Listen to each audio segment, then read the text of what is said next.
You ain't got no stepsisters. You ain't got no glass slipper. This ain't about to be nobody's fairy tale. Hi. Hi, everyone.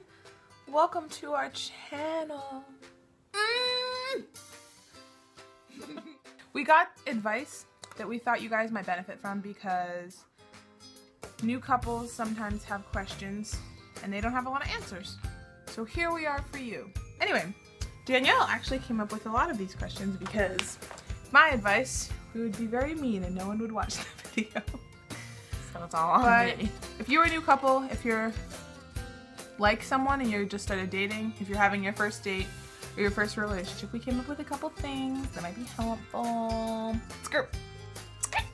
So we're gonna tell you today, baby's first idea, baby's first piece of advice. Take it slow. Be yourself. You don't want to rush into things and fall in love too quickly. You might get hurt in the long run. I think it's good to be yourself because what is the thing you said about food? I know you said something about food. Always thinking about food. When you go on your first date, you know the girl always orders a salad, but a salad is really hard to eat with all the lettuce getting in there. With all the lettuce flying off your plate and slapping you. It comes right at you. It's hard to put it on the fork and just get a small piece of lettuce to stick When in you your don't mouth, have but fine you motor really skills. want like a burger or pizza or wings or something.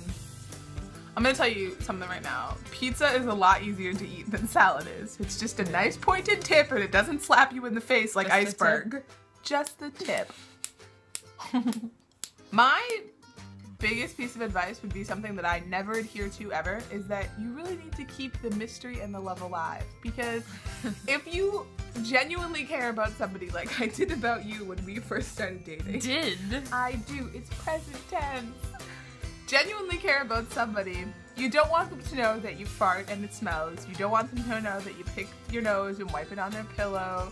You don't want them to know all the gross things. You want to keep the illusion that you are the perfect human being. There's no such thing as a perfect human being. I doubled as Hannah Montana in the Disney Channel show. Anyway. Nobody's perfect, but I gotta work it. You don't know the words, do you? No, I like to think so. I hate the fact that we're in our 20s and we do this. We have personal issues. We don't go to the bar or anything.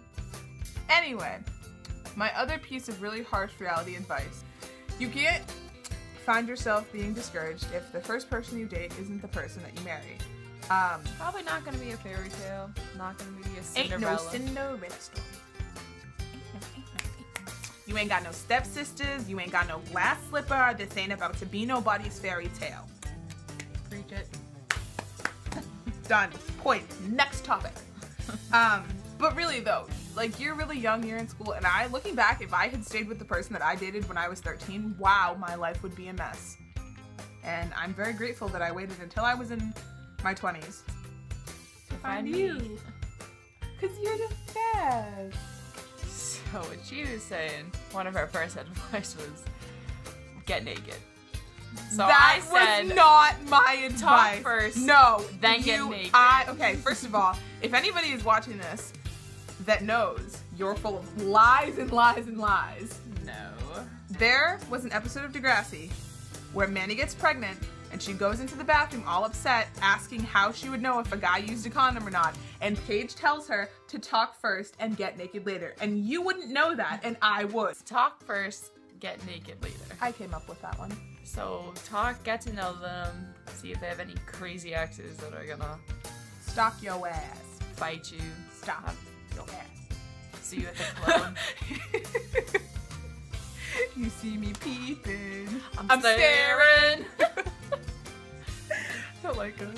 But really though, like when you're young, I understand like you fall in love, like you want to have beautiful, romantic, thrusting love muscle relationships, but there's no reason that you don't need to know the middle name of the person that you want to put the tip in. Know the criminal records. No. Yeah, sometimes No, their sexual activity. STDs, STIs, DUIs, OTPs, PB&Js. You don't want to get caught up in any of that messy stuff. So just make sure that the person that you're choosing to have the intimacy with has had the smear. Nailed it. Have you had it? Yeah. I've been smear clear. Clear smeared. My smear was clear. We're really disgusting. How do you know if it's too early to say I love you? I would know it's too early because my girlfriend told me that it was too early, and ever since then my heart has been crumbling into tiny taco shell pieces. I like tacos. You like tacos? You can eat the pieces of my heart anytime.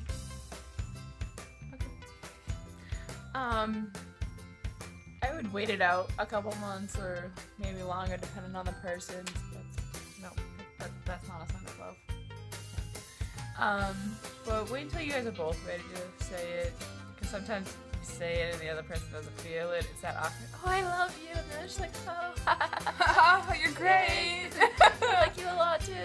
The one that I really wanted to get across was that a lot of times people get into these sort of really like toxic relationships because they pick their partners based on negative things. Like, you should be dating someone who likes the same music as you, someone who has similar interests in school or a career, someone who has something in common with you, but you shouldn't be dating someone who has negative things in common. For instance, if you get your crack from Tony and the person you like gets their crack from Tony, that's not a good reason to date them. If you guys enjoy vandalizing cars together, that's not the best reason to date someone. Not that vandalizing cars isn't fun, because who doesn't love a little juvenile delinquency? But it's not a reason to build a future with that person. I want to be with someone that brings out the best in you.